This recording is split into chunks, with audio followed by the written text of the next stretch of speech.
ഗുരുജനങ്ങൾക്കും സജ്ജനങ്ങൾക്കും എൻ്റെ കൊച്ചു കൂട്ടുകാർക്കും വിനീതമായ നമസ്തേ. ഈ ആഴ്ചയുടെ തുടക്കം ഒരു കഥ കേട്ടുകൊണ്ടാണ്.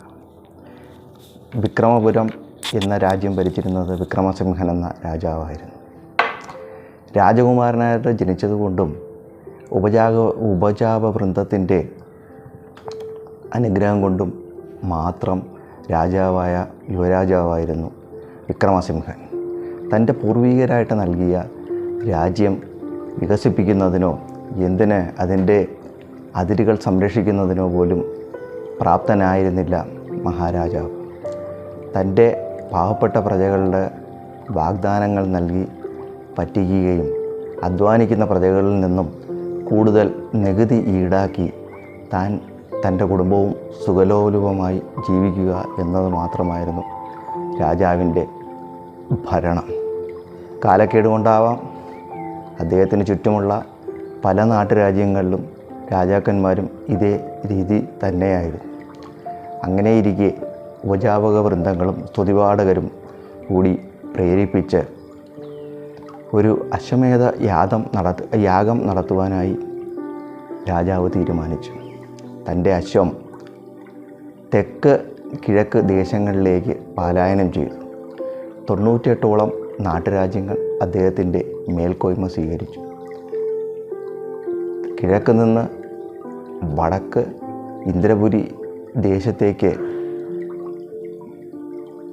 അശ്വം അല്ലെങ്കിൽ കുതിര പ്രവേശിച്ചപ്പോൾ അവിടുത്തെ രാജാവും യുവരാജാവും കൂടെ ചേർന്ന് കുതിരയെ പിടിച്ചു കെട്ടി. അങ്ങനെ ഇന്ദ്രപുരിയും വിക്രമപുരിയും തമ്മിൽ യുദ്ധത്തിലായി. വിക്രമപുരി തോൽക്കാറായി. വിക്രമസിംഹൻ വനത്തിലേക്ക് പലായനം ചെയ്തു. ഘോരമായ വനത്തിൽ 2-3 ദിവസം ഭക്ഷണമോ ആഹാരവും ഇല്ലാതെ കറങ്ങിത്തിരിഞ്ഞ രാജാവ് അവിടെ ഒരു പർണശാലയ്ക്ക് മുമ്പിലെത്തി. കുടിക്കാൻ വെള്ളവും ഭക്ഷണവും കിട്ടുമോ എന്ന് പ്രതീക്ഷിച്ചുകൊണ്ട് അദ്ദേഹം പർണശാലയ്ക്ക് അടുത്തെത്തിയെങ്കിലും അവിടെ ആരെയും കണ്ടില്ല. അതിനകത്തുനിന്ന് വെള്ളമോ ആഹാരമോ ലഭിച്ചതുമില്ല. എന്നാൽ പർണശാലയുടെ മുമ്പിൽ നല്ല മനോഹരമായൊരു തടാകമുണ്ടായിരുന്നു. അദ്ദേഹം അതിൽ പോയി കയ്യും കാലും മുഖവുമെല്ലാം കഴുകി ക്ഷീണമകറ്റാമെന്ന് തീരുമാനിച്ചുകൊണ്ട് ആ സരോവരത്തിൻ്റെ കരയിൽ പോയിരുന്നു.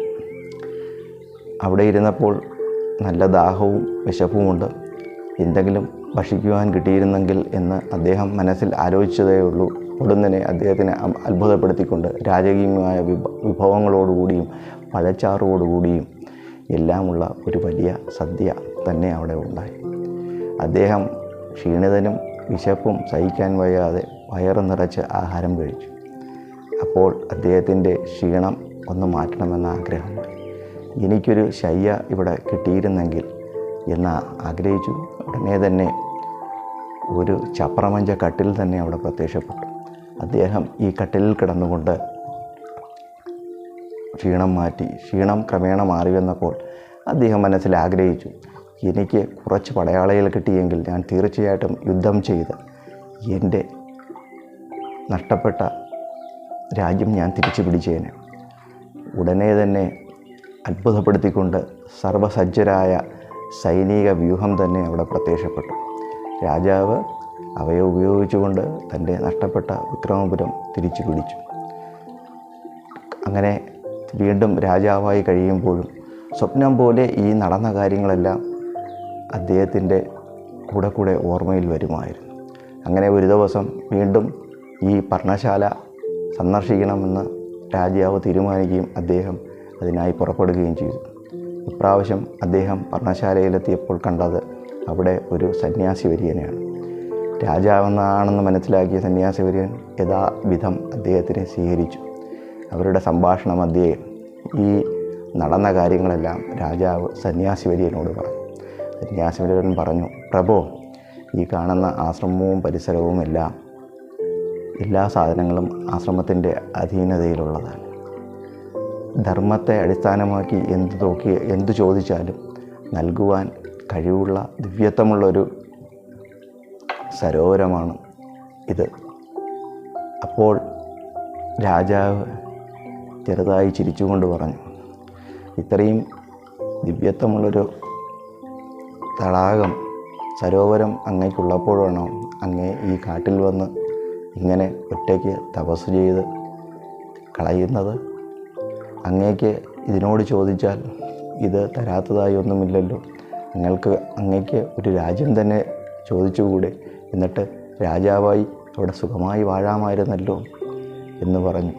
അപ്പോൾ ഇത് കേട്ട സന്യാസി വളരെ വിനയത്തോടുകൂടി പുഞ്ചിരിച്ചുകൊണ്ട് പറഞ്ഞു, പ്രഭോ, ഇതിൻ്റെ ദിവ്യത്വം കഴിഞ്ഞ എത്രയോ വർഷങ്ങളായി ഞാൻ തപസ്സനുഷ്ഠിക്കുന്നത് കൊണ്ടാണ് ഈ തടാകത്തിനൊരു ദിവ്യത്വം ഉണ്ടായത്.